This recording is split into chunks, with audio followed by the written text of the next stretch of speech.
working with Johnny Mo, I mean, it must have been a dream come true. What did that mean to you? And also, what makes him such an accomplished filmmaker?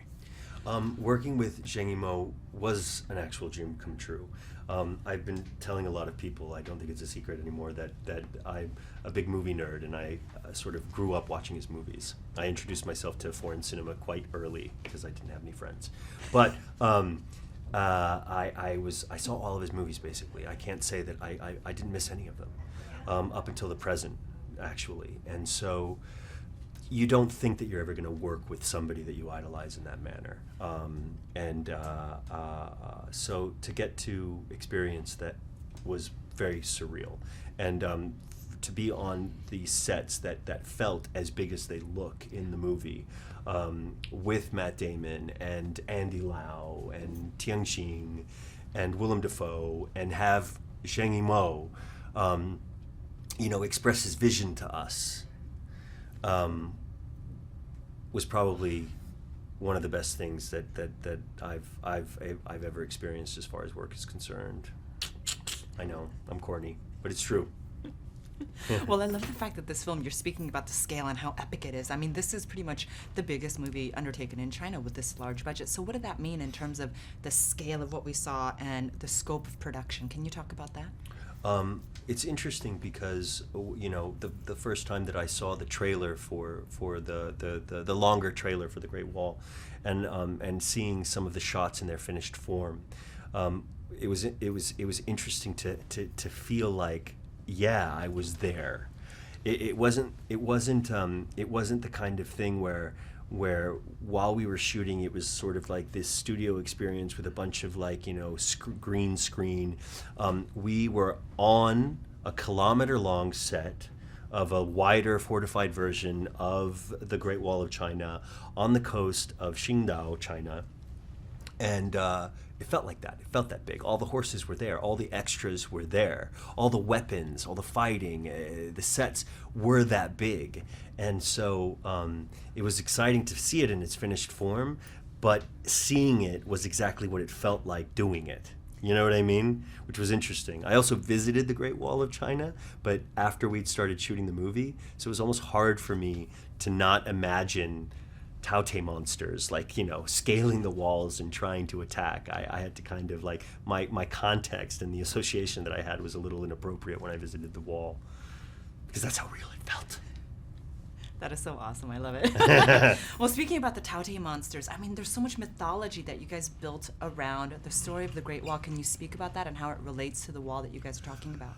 I didn't know anything about the Taote monster before I did this movie, because I think that it sort of disappeared under the popularity of the dragon.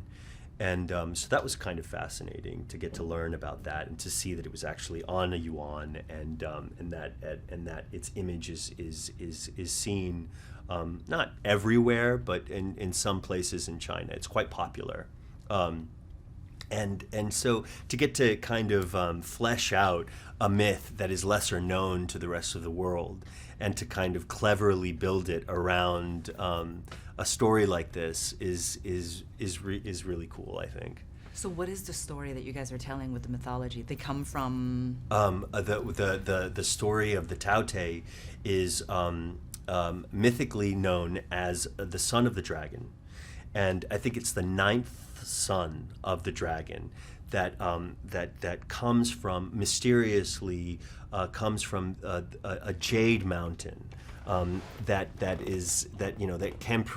can be perceived from the Great Wall, and they attack every 60 years to basically bring balance to the world, in terms of a world that almost to keep it from consuming itself, or to represent the consumption of the world of itself. This is all sounding very, very confusing. I'm not selling the movie very well. But basically, it's a monster that represents greed, that can devour us and even devour it themselves if given the opportunity. And the wall is built to protect the world from that consumption.